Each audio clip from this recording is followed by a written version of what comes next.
शालीमार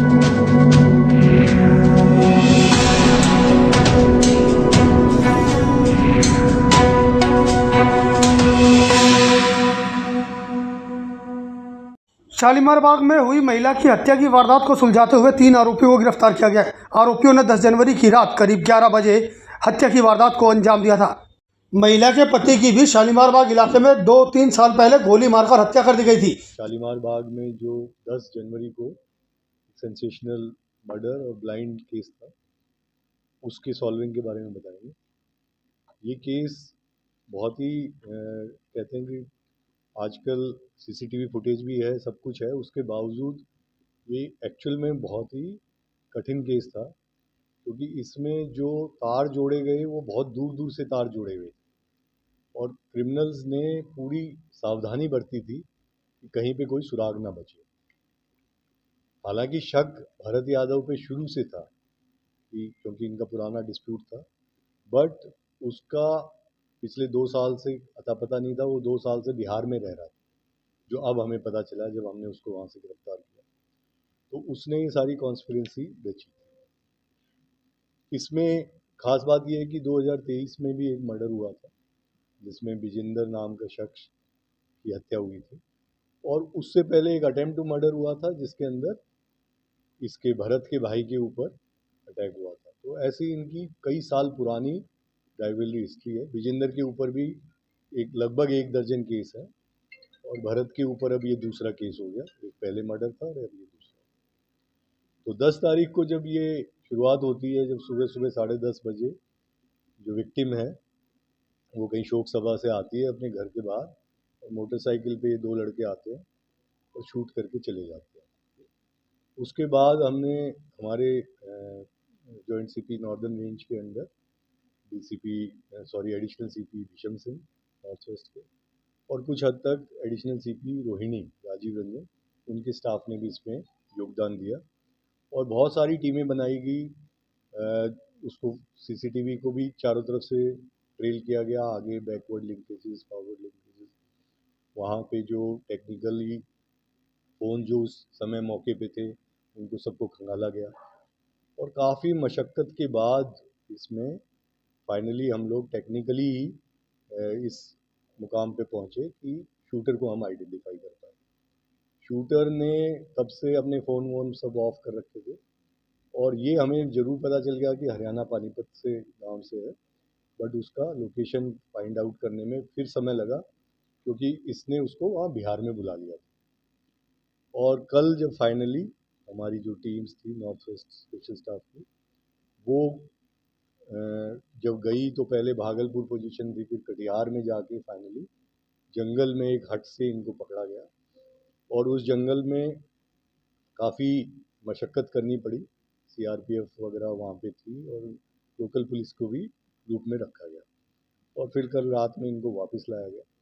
और जब इनका इंटरोगेशन हुआ है तो उसमें यही बात सामने आ रही है कि भरत यादव, हालांकि उसके साथी सारे अभी भी जेल में हैं, लेकिन ये प्रोक्लेम्ड ऑफेंडर है, ये पकड़ा नहीं गया था। तो इसने ही साजिश रची थी कि जो मेन उसकी वाइफ जो उसकी पैरवी कर रही थी, अगर वो रास्ते से हटे तो केस में कुछ रिलीफ मिल सकता है। तो इसने, और इसमें जो लड़के इसने जुटाए वो दूर दूर के लड़के हैं।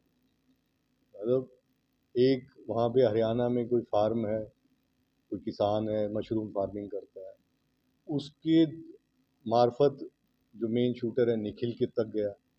निखिल ने फिर आगे अपने दोस्त सुमित को किया, और इसमें अभी 3-4-5 लोग और भी हैं जिनकी इंट्रोगेशन अभी चल रही है। सबका रोल क्लियर किया जा रहा है, और जैसे जैसे रोल क्लियर होगा तब उनकी अरेस्ट भी डाल देंगे हम आज का या कल में, क्योंकि अभी जब इतनी दूर से हम उनको लेके आए हैं तो काफ़ी विरोधाभास है उनके बयानों में, और कुछ क्योंकि हर आदमी ये कहता मैं तो निर्दोष हूँ, जब तक उसको हम कोरोबरेट नहीं कर लेते सारे सबूतों और एविडेंस के साथ, तो तब तक वो अपने निर्दोष की कहानी सुनाता रहता है। लेकिन इनके पुख्ता एविडेंस थे, इन तीनों को तो अरेस्ट कर लिया है, बाकी की भी कार्रवाई जल्दी ही अमल में लाई जाएगी।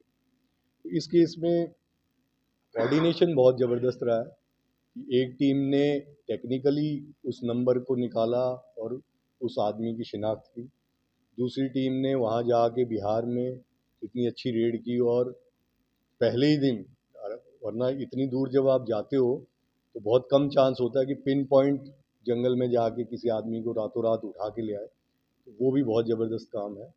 तीसरा, जो इधर पे जो लोकल लॉजिस्टिक प्रोवाइडर थे, मोटरसाइकिल दी है, वेपन्स दिए, उन पे भी कई जिसमें गिरफ्तारियां भी हुई थी। लेकिन इसके बाद कुछ साल बीतते ही महिला की भी गोली मारकर शालीमार बाग में हत्या कर दी गई। इस मामले को लेकर दिल्ली पुलिस की कई टीमें आरोपियों की तलाश में जुटी थी। आरोपियों के ऊपर 20,000 रुपए का नगद इनाम भी दिल्ली पुलिस की तरफ से रख दिया गया, जिसको लेकर अलग अलग टीमें राजधानी दिल्ली सहित अलग अलग राज्यों में आरोपियों के लिए छापेमारी कर रही थी। आरोपियों में से 2 आरोपी पानीपत के और एक दिल्ली बलसवा गांव का रहने वाला है। हैं, उसकी अरेस्ट आज कल में हो जाएगी। तो कुल मिला के जॉइंट सीपी विजय के नेतृत्व में भीषम ने बहुत अच्छा काम किया, उनकी टीमों ने, और सभी टीमों ने बेहतरीन कोऑर्डिनेशन के साथ काम किया। जैसा आपको पता होगा, जब दिल्ली पुलिस में कोई सेंसेशनल केस हो जाता है और उसकी क्लू नहीं मिलता, तो हमारी क्राइम ब्रांच, स्पेशल सेल, सब लोग उसमें, बल्कि बाकी डिस्ट्रिक्ट्स भी, अभी जैसे नॉर्थ डिस्ट्रिक्ट ने ईस्ट और पश्चिम बिहार की फायरिंग बिश्नोई गैंग वाले पकड़े गए, तो सभी का कंपटीशन रहता है, हेल्दी कंपटीशन, कि हम भी कोशिश करें। और वो लोग भी नज़दीक थे, वो लोग भी बिहार तक गए हैं, काफ़ी जो और टीमें थी, लेकिन इस टीम ने बेहतरीन काम करते हुए और रातों रात उसको लेके आए। तो 10 दिन की बहुत ही मशक्क़त, बहुत ही बेहतरीन इन्वेस्टिगेशन, बहुत ही बेहतरीन टेक्निकल एनालिसिस, सब चीज़ों का जो मिला-जुला एक समन्वय था, उससे आज हम इस चीज़ को क्रैक कर पाए। और मेरी सभी टीमों को और सभी लीडर्स को बहुत-बहुत बधाई है, और उनको उचित सम्मान और रिवॉर्ड भी दिया जाएगा। एआई का इस्तेमाल इस प्रकार से है कि जब शुरू में सीसीटीवी की फुटेज आई थी, तो काफ़ी हेज़ी सी थी। उसको एक तो हमने उससे किया, इम्प्रूव किया टेक्निकली अपने ऐप्स वगैरह के थ्रू। फिर हमने जो नेटग्रिड और जो बाकी हमारे सोर्सेज हैं, जिसमें ओसेंट वगैरह भी है, और वो एआई के थ्रू इसको पिन पॉइंट करने के लिए शक्ल को मैच कराना, वो सब चीज़ें, जब वो शक्ल चारों तरफ से मैच होगी, मतलब एआई के थ्रू भी, उसकी फ़ोन लोकेशन से भी, सीसीटीवी से भी, तब हम बिल्कुल कॉन्फिडेंट हो गए कि यही शूटर है।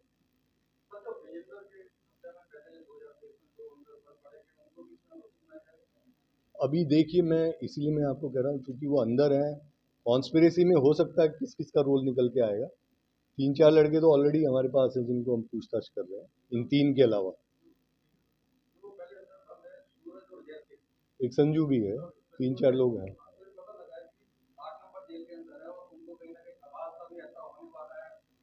ये उसको हम बिल्कुल ठीक से इन्वेस्टिगेट करेंगे, और उनका रोल हुआ तो उनको भी शामिल करेंगे।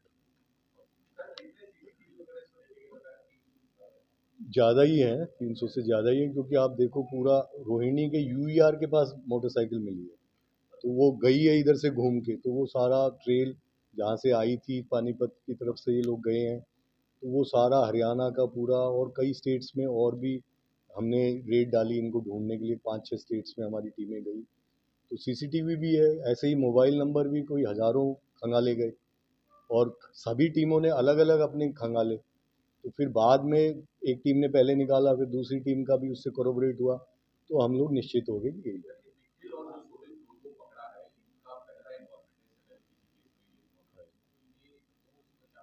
अभी इसमें भी अभी आज क्लियर करेंगे इसमें कि कितना अमाउंट का ट्रांजैक्शन हुआ है, कितने की सुपारी थी। अभी तो शुरुआत में तो यही कह रहे हैं कि हो सकता है कुछ यारी दोस्ती में भी किसी ने काम किया हो, किसी ने पैसे के लिए किया हो, तो सबका रोल हम एस्टेब्लिश कर रहे हैं।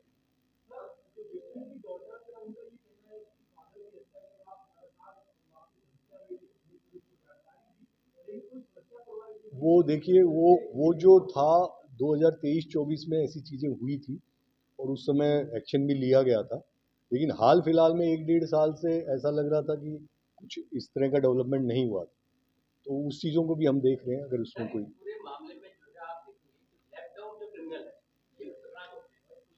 का पूरा ध्यान है। हाँ,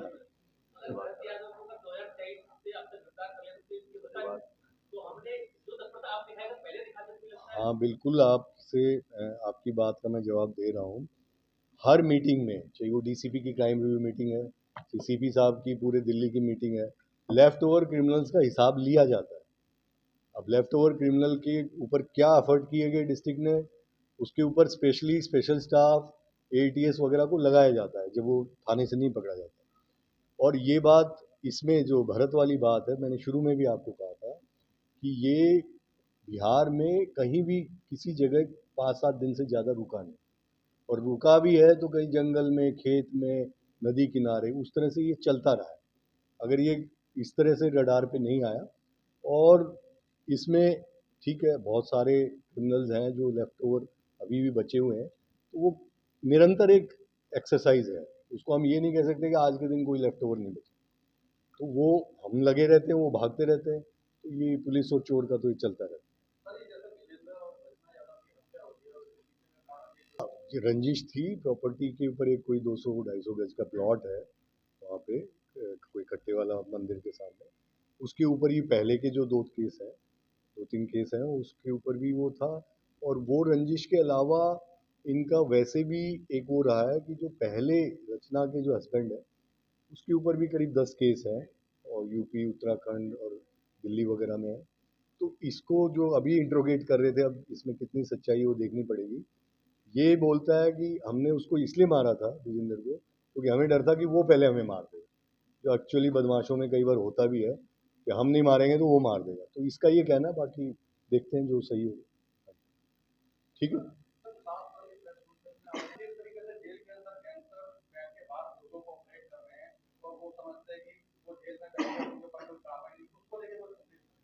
बिल्कुल, मैं उस संदेश को दोहरा देता हूँ कि दिल्ली पुलिस सभी बदमाशों के पीछे है, किसी बदमाश को कोई छूट नहीं है।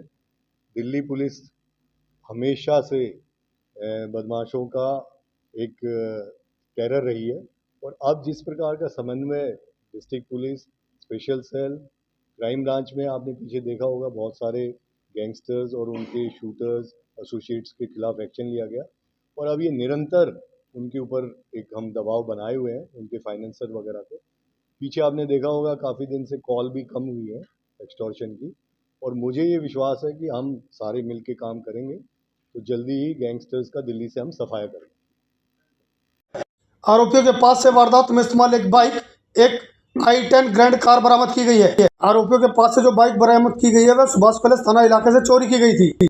असल न्यूज़ ब्यूरो रिपोर्ट।